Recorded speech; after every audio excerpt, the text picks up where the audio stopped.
We'll solve the equation -4/7 times x is equal to -28.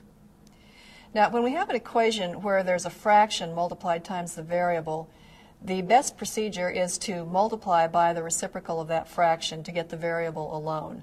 So the reciprocal of -4/7 is -7/4, and that's the number that we'll use to multiply by on both sides of the equation.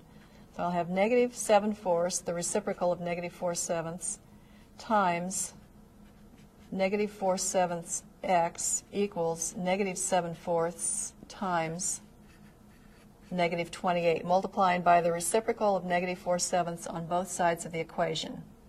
Now, -7/4 times -4/7 is equal to 1. So I have 1 times x on the left-hand side. On the right-hand side, I'm going to get a positive number. I have the product of two negative numbers, and that number is going to be 7 times 28 over 4. I can simplify 7 times 28 over 4 because 28 has a factor of 4. 28 is 4 times 7, and I'll write 4 times 1 here.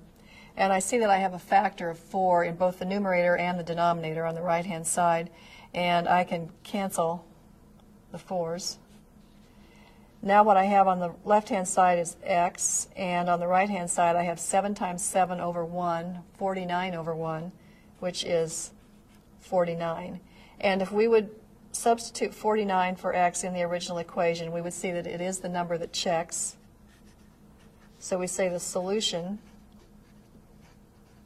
is 49.